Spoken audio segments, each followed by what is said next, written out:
Bonjour, je suis Massamba Diongo, le styliste créateur de la marque Massatitude, qui est une marque de vêtements unisexe spécialisée dans le tradit moderne et nous sommes basés au Sénégal. Bon, parlant de mes inspirations, je suis un peu trop inspiré par la culture africaine, le vintage et le classique. Donc si vous voyez un peu trop mes collections, elles ont un fil conducteur, c'est-à-dire elles sont tous tout le temps reliées à ces trois fils-là, que ce soit la culture africaine, le classique et le vintage. Moi, j'essaie de faire valoir le savoir-faire africain, pas que seulement dans les matériaux et autres, mais dans les coupes, les finitions et dans tout. Montrer que les Africains peuvent manier et travailler toutes sortes de matériaux pour en faire, ou bien pour valoriser leur culture. Par exemple, moi, je peux utiliser des tissus qui viennent de l'occidental, mais avec des coupes africaines, des coupes traditionnelles, ainsi pour montrer que on peut appliquer nos cultures ou bien nos coupes avec les tissus qui nous viennent de l'extérieur. Alors, comment mon parcours professionnel et personnel influence-t-il le choix de mes esthétiques et de mes créations? Alors, il faut dire que depuis le bas âge, nous au Sénégal, on nous apprend à bien s'habiller, à être élégant à l'école. On a l'habitude de voir nos parents tout le temps bien s'habiller pour aller, par exemple, nos mères, souvent, elles partaient à des rencontres entre femmes, qu'on appelle tour ici au Sénégal. Donc, elles s'habillent tout le temps bien pour y aller. Nos papas aussi, ils s'habillaient tellement bien quand on était enfant, ce qui a fait que c'est ancré dans nos veines de tout le temps bien s'habiller. Et ceci a beaucoup influencé toujours ma créativité. Comme je disais, moi, je suis très influencé par le vintage, c'est-à-dire je le retourne au passé. Donc, tous ces souvenirs que j'ai de mes parents me façonne tout le temps à créer et à aller vers mes souvenirs. Et donc, je me souviens tout le temps de quand mon père me faisait, quand j'allais à l'école et que mon père, c'est lui-même qui prenait soin de comment m'habiller et tout ça. Donc, ces influences, ces souvenirs me reviennent tout le temps et ça influence aussi ma créativité. À bas âge, j'ai commencé à apprendre la couture. Pourquoi? Parce que j'ai failli être renvoyé de l'école normale parce que j'étais un peu turbulent.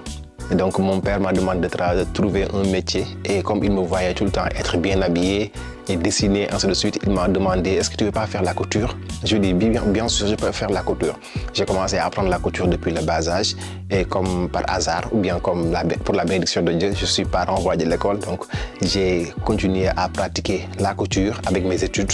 Alors les défis que l'on rencontre en tant que créateur africains, sénégalais, ils sont un peu nombreux, mais bon, le manque d'infrastructures et d'usines, c'est-à-dire on a un problème de trouver des matériaux, de créer nos matériaux purement made in Africa. Pourquoi? Parce que le coût de la production est très élevé et donc ça nous revient très cher. Et puis, on a un problème de trouver des industriels qui peuvent nous aider ou bien faciliter la production en masse, la production de la bonne qualité des matériaux made in Africa, made in Sénégal. Je dirais même que ce problème est aussi relié au problème du manque de financement parce que le volet de la mode est un peu trop défini comme un volet risqué. Les investisseurs ne sont pas prêts à y mettre de l'argent parce qu'ils se disent que c'est risqué. Et alors que c'est un secteur qui génère beaucoup, c'est un secteur qui crée beaucoup d'emplois, c'est un secteur qui fait avancer l'Afrique en tout cas, parce que quoi qu'on puisse dire, le secteur de la mode est l'un des premiers secteurs qui fait valoriser la culture africaine.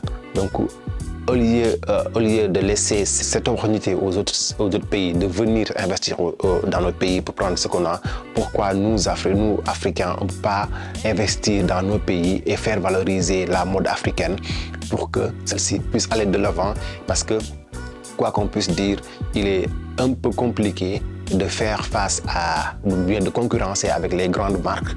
Pourquoi? Parce qu'elles sont très influentes, elles sont très fortes, elles ont un investissement très fort qui fait que on peut pas, ou bien ça va être difficile de concurrencer avec ces marques-là.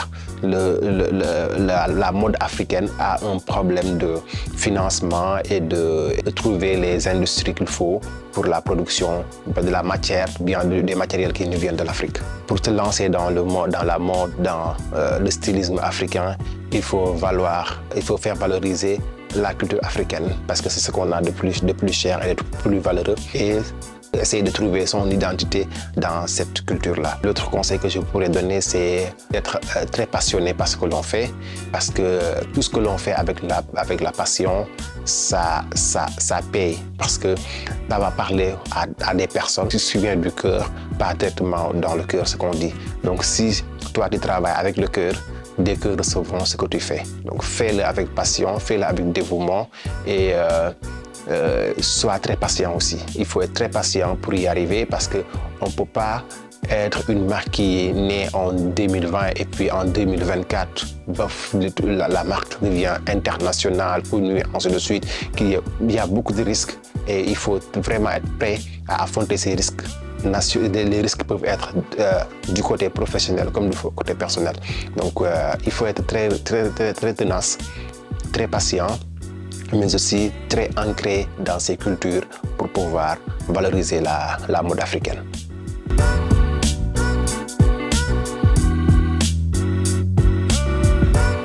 Les espoirs par rapport à la mode sénégalaise et la mode africaine, c'est d'être présent partout dans le monde. C'est-à-dire que la mode africaine, la mode sénégalaise puisse concurrencer les marques internationales et puis à la tour qu'il faut en fait. Ceci se fera grâce au dévouement, grâce à l'union des designers africains. Donc mon espoir aussi, c'est de voir les designers africains se fédérer, c'est-à-dire faire un bloc et se dire, moi je suis un designer africain et lui il est un designer africain. Nous, ce que nous avons, c'est la culture africaine et nous voulons valoriser la culture africaine. Chaque designer africain voit en un autre designer africain soit la personne qu'elle est, et puis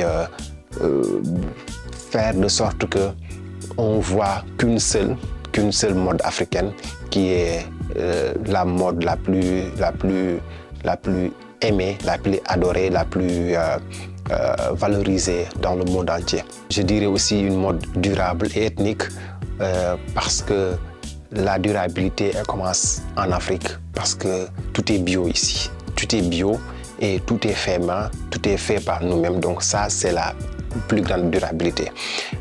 Elle est aussi ethnique parce que c'est nous qui le faisons et ça vient de nous, et nos influences, ou bien nos influences sont nos cultures.